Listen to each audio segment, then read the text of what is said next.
Sir आखिरी सवाल हमारा रहेगा, अगर हाई कमान 0.001% किसी और को टिकट दे देती है तो आप चुनाव लड़ेंगे या टिकट जिसको मिलती है उसका साथ देंगे? सर बात करें कांग्रेस के अंदर 10 से 13 कैंडिडेट हैं अब टिकट को लेके, तो आप देखते भी हैं, तो उसको लेके क्या कहेंगे? लेकिन पूर्व में पंचायत मंत्री की अगर बात करें तो उन्होंने कहा कि परमवीर तो बीजेपी में चला जाएगा। मैं यार कितनी बार कह चुका हूँ, ऐसे नहीं, बगैर तथ्य के बात नहीं करनी चाहिए। किसी को वैसे ही बोल देना वो बात थोड़ा है। ये वो मेरी स्पीचें निकलवाई जाए, रिकॉर्डिंग देखी जाए। ऐसी पार्टी में मेरे को ये गाली ना निकालो, ये गाली है। कोई मेरे को अगर ये कहे तो मैं अब ये किसान एजुटेशन के बाद इसको गाली समझता हूँ। आप जुड़ चुके हैं रियल न्यूज़ हरियाणा के साथ और लगातार हम आपको जो दिखा रहे हैं टोहाना विधानसभा के नेताओं का इंटरव्यू। नए नेता नए विचार, तो आज हमारे साथ मौजूद हैं पूर्व में कृषि मंत्री रह चुके सरदार परमवीर सिंह। तो उनसे जानेंगे कि उनका राजनीति में आने का उद्देश्य क्या था, क्योंकि जो राजनीति है ये लगातार चलती आ रही है और ये लगातार अगर मैं बात करूं तो सरकार के अंदर मंत्री पद पर रहे हैं। चाहे हम पूर्व की बात कर लें या खुद परमवीर सिंह की बात कर लें, तो इनसे जानेंगे कि टोहाना को लेके इनका क्या जो उद्देश्य था, क्योंकि मंत्री रह चुके हैं 10 साल और जो उद्देश्य था उसको कहां तक इन्होंने अचीव किया है। तो पूरी जानकारी आपको देंगे, हमारे सवाल होंगे और पूर्व में मंत्री रह चुके सरदार परमवीर सिंह के जवाब होंगे। तो मंत्री जी, सबसे पहले तो आपका स्वागत है रियल न्यूज़ हरियाणा पे। Thank you. तो सबसे पहले हम यहीं से शुरुआत कर लेते हैं कि आपका जो इतना लंबा राजनीतिक सफ़र रहा है, तो राजनीति में आने का उद्देश्य क्या था आपका? ऐसे है, पिताजी सरदार हरपाल सिंह जी राजनीति में थे जी, तो फिर उनकी हेल्प करने के लिए जी, मैं इसमें राजनीति में आया। वही हल्के में लोगों को अटेंड करना, जी। उनकी हेल्प करने के लिए शुरू में मैं आया, राजनीति में आया। तो पिताजी राजनीति में थे, पिताजी को देख के एक आपके अंदर हौसला पैदा हुआ कि राजनीति में आया जाए, और लोगों का आपने नहीं, मैं जिम्मेवारी समझी जी, भाई वो यहाँ से नुमाइंदे हैं तो वो तो मैं भी उनका इसमें मैं साथ दूँ, इसमें जी, लोगों की सेवा में उनका साथ दूँ। जी। तो मंत्री जी देखिए, एक राजनीति में जब आते हैं तो एक, जैसे आपने कहा कि पिताजी राजनीति में थे और उनका साथ देने के लिए आए, आप जनता की सेवा करने के लिए आए हैं। तो आप 10 साल तक सरकार में रहे, मंत्री पद आपके पास रहा, तो अगर विकास कार्यों की बात करें तो कितने विकास कार्य उसमें आपने करवाए, उसके बारे में थोड़ा। मैं जब 2005 में एमएलए बना जी, उससे पहले मैंने देखा कि बहुत ही कमियां थी अपने हलके में, जिसमें मुख्य हमारे सारे किसान भाइयों के जो खाल हैं ये कच्चे थे। जी। तो सबसे पहले सीएम अनाउंसमेंट कराई। मेरी भी पहली मांग मेरी ये है भी मेरे टोहाना हलके के जितने भी खाल हैं जी, जी, वो पक्के हो, जी, और वो पक्के हुए सीएम अनाउंसमेंट द्वारा। और जो मैं समझता था कमियां, और भी एक 220 केवी की बड़ी कमी थी। जी, 220 केवी नरवाने था, नरवाने से जुड़ा हुआ था टोहाना, जी, और वो बिजली की जो सप्लाई है वो हमें पूरी नहीं मिलती थी। तो 220 केवी की भी मैंने मांग रखी, सीएम अनाउंसमेंट कराई और वो समैन गांव में लगवाया। और उसी फिर 220 केवी से ही आगे सारी प्लानिंग हमने कर रखी थी। 132 केवी चंदड़ खुर्द, क्योंकि वो एरिया भी बड़ा ओवरलोड था, पिरथला जमालपुर सब ओवरलोड थे, तो 132 केवी 220 के बाद लगा चंदड़ खुर्द में, और कई 33 kV पावर स्टेशन। कि बिजली का मैंने देखा बड़ा संकट था, ज़्यादा ही बुरा हाल था, बड़ा संकट था। और ट्रांसफार्मर हमारे इतने जला करते थे जी, ये जीरी के सीज़न में बहुत सारे जला करते थे, बहुत बहुत कमी थी बिजली की। तो उसको दूर करने का प्रयास किया। ये 2 मेन बिजली घर के बाद जो 33 kV जितने बन सकते थे, जिसमें जमालपुर हो गया, बुआन हो गया, फिर आगे शक्करपुरा पास करवाया हमने, फिर ननेड़ी बनवाया, नाडोडी, बुआन है, और जितने भी बन सकते थे अपने एरिया में 33 kV, वो भी बिजली का संकट ना रहे। और दूसरा, पानी की भी कमी मैंने उस टाइम महसूस की भी। हमारे किसान भाइयों को पानी जो है वो अपने हिस्से का नहीं मिलता था, क्योंकि वो सरसा वाले पानी ज़्यादा ले जाते थे उस टाइम, उनकी सरकार थी। तो मैंने कोशिश की भाई हमारे किसान भाइयों को हमारा जो हिस्सा है वो मिले, वो पानी मिले, चाहे वो जितनी भी जो भी चैनल हैं, अपने किसानों को पानी पूरा मिले। दूसरी ये कोशिश थी। एक बड़ी भारी हमारे किसान भाई और सारे दुखी थे, शहर वाले भी दुखी थे, मंडी वाले भी तंग थे। मैं खासकर जीरी के सीज़न में हमारा जो पूरा नहीं पड़ता था अनाज मंडियों में, और हमारे किसान भाइयों को जाके शमशान भूमि के नज़दीक तक भी, उधर सिंबल रोड तक भी अपनी जो है ना जीरी लगानी पड़ती थी। तो ये बड़ी भारी आवश्यकता थी हमारे इलाके को एक एडिशनल मंडी की। तो वो बनवाई 85 एकड़ में, खुली मंडी, पूरी खुली मंडी भी। आने वाले 100 साल तक भी हमारे किसान भाइयों को कोई दिक्कत नहीं आएगी। तो वो मंडी की बड़ी भारी ज़रूरत थी। फिर मैं समझता था मैं पॉलिटेक्निक अपने नहीं है, और पॉलिटेक्निक जो है एक नौकरी रोज़गार दिलवाने में बड़ा रोल प्ले करता है, बहुत रोल प्ले करता है। क्योंकि खास हमारी सरकार में तो इसका पॉलिटेक्निक पास वालों का पेपर नहीं था, सिर्फ इंटरव्यू था।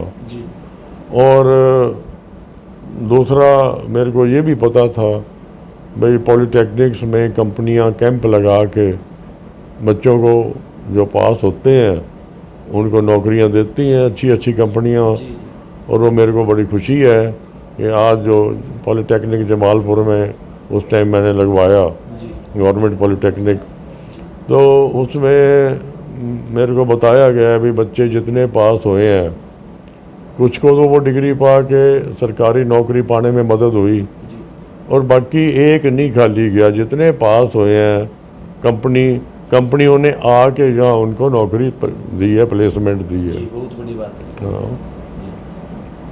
इसके अलावा हमारे टोहाना शहर में पानी की बड़ी किल्लत थी, बड़ी ज़बरदस्त किल्लत थी। हमारी माताएं बहनों को रात को 2 बजे उठ के पानी भरना पड़ता था। तो बहुत भारी तकलीफ़ थी। देखो कि इतनी कड़ाके की सर्दी में भी रात को 2 बजे उठना। हाँ। और हमारे किला मोहल्ला है, वहाँ तो पानी कभी देखा ही नहीं था किला मोहल्ला वालों ने। तो मैं बहुत ज़्यादा आवश्यकता थी मैं वाटर वर्क्स एक दूसरा, क्योंकि वो पहले वाला बड़ा एक कॉर्नर पे था और शहर बढ़ रहा था इधर ज़्यादा, मुन्ना रोड, डांगरा रोड को ज़्यादा आगे बढ़ रहा था, एक्टिविटी बहुत कम हो चुकी। हाँ। तो इनके यहाँ बहुत ही कमी थी अपने पानी की बड़ी। तो उसमें कोशिश करके मैंने वाटर वर्क्स फतेहाबाद ब्रांच के पास लगवाया, में जो कम बंद होती है और पानी की इस शहर को पानी की कभी भी 50 साल भी दिक्कत ना आए। तो एक बड़ी समस्या ये भी रही है सर, पानी भर रहा हो लेके। जी। तो और भी हमारा काफ़ी एरिया जो सीवरेज बगैर पड़ा था, सीवरेज बगैर पड़ा था, और वो मैं ये इतनी भारी कमी थी। मैं समझता हूँ सीवरेज ही ना हो टोहाना शहर में सबसे बड़ी प्रॉब्लम कितनी बड़ी प्रॉब्लम थी। हमारा 11 वार्ड भी सीवरेज बगैर था, बाटिया नगर सीवरेज बगैर था, गुप्ता कॉलोनी, गीता कॉलोनी।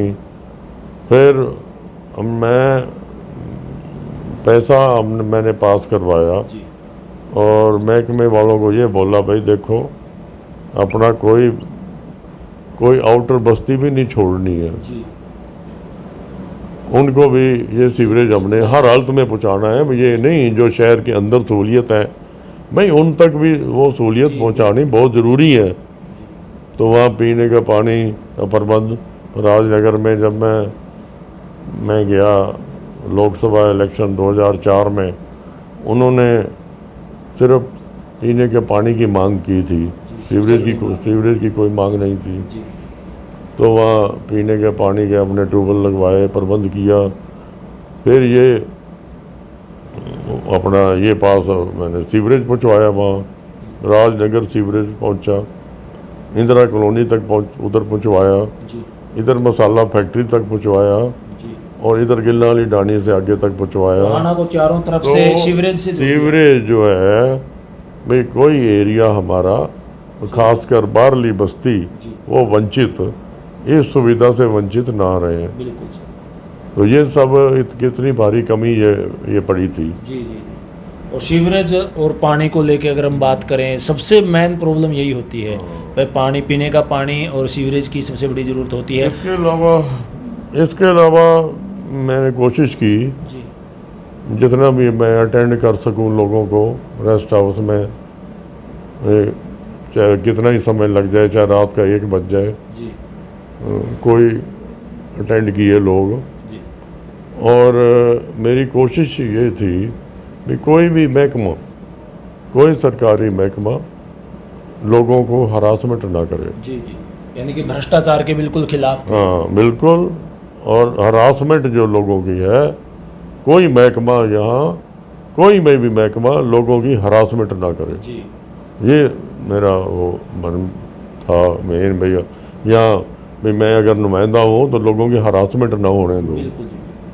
तो विकास कार्यों की बात की है आपने, इतनी रोजगार की रोजगार भी मेरे नुमाइंदे जब मैं था तो बहुत ही हमारे बच्चों को रोजगार का मौका मिला।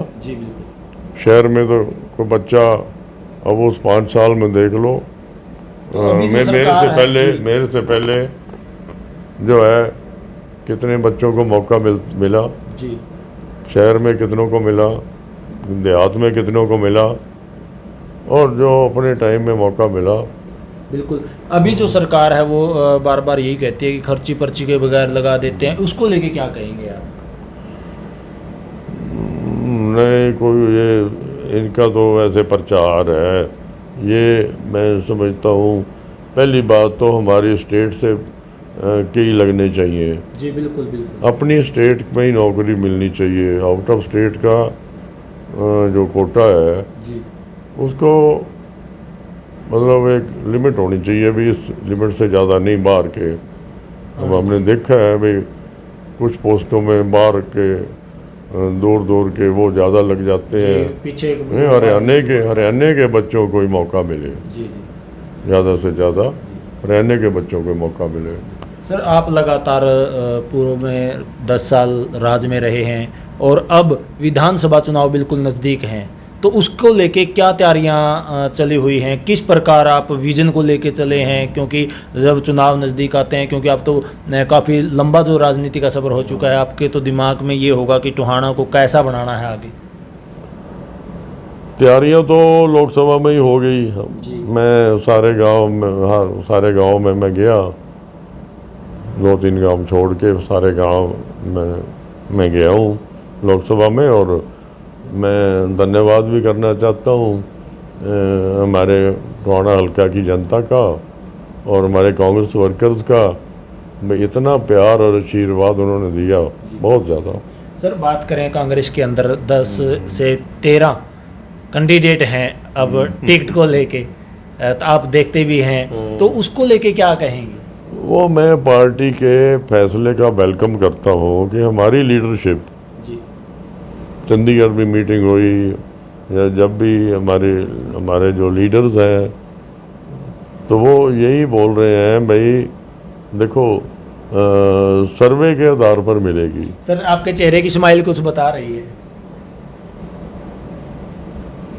मैं यही कह रहा हूँ भाई सर्वे के आधार पर ये हमारी लीडरशिप जो बोल रही है जी उसका मैं वेलकम करता हूँ। जी जी भाई जो करंट सर्वे है जी जी, तो इलेक्शन 24 में होना है, अब होना है इलेक्शन। बिल्कुल बिल्कुल बिल्कुल। अब पीछे अब देखो लोकसभा में पीछे जो 19 की लोकसभा में जो पोजीशन थी जी अब बिल्कुल उल्टी होगी।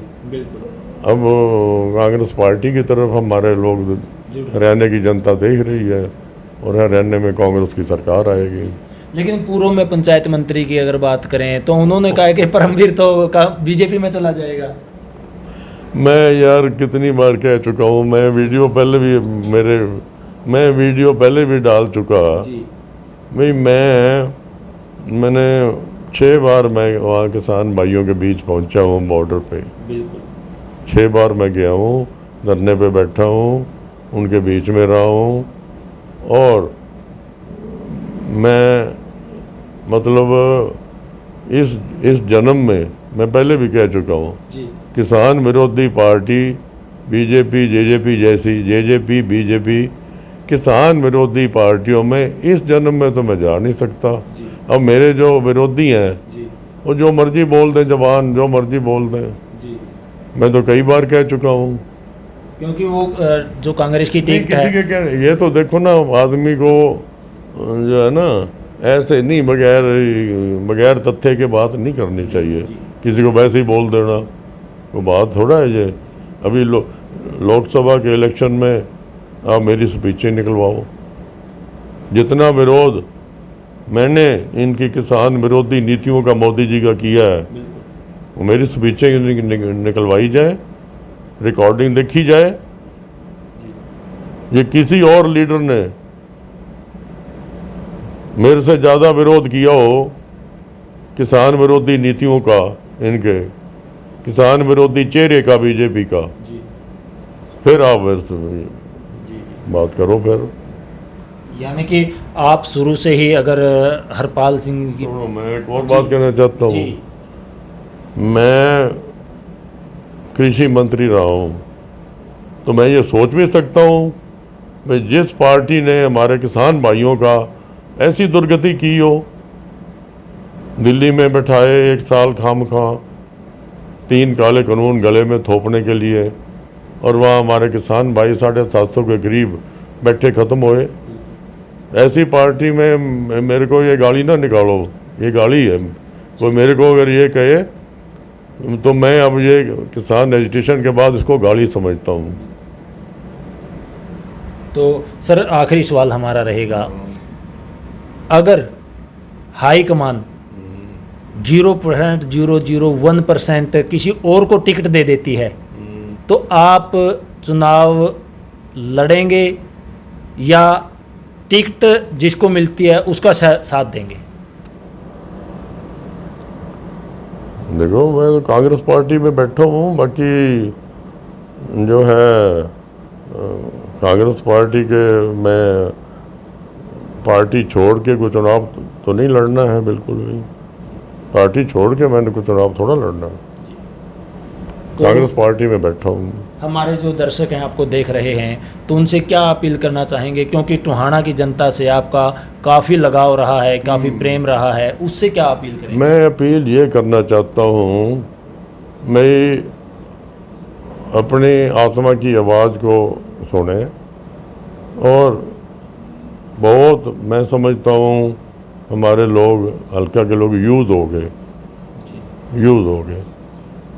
वो अपने आप ही जो मेरा टाइम था और जो बाद में मेरे बाद जो आए हैं वो सवाल अपने आप को कर लें भी क्या मैंने भी लोगों को यूज़ किया, या मेरे बाद आने वालों ने यूज़ किया लोगों को और काम नहीं आए।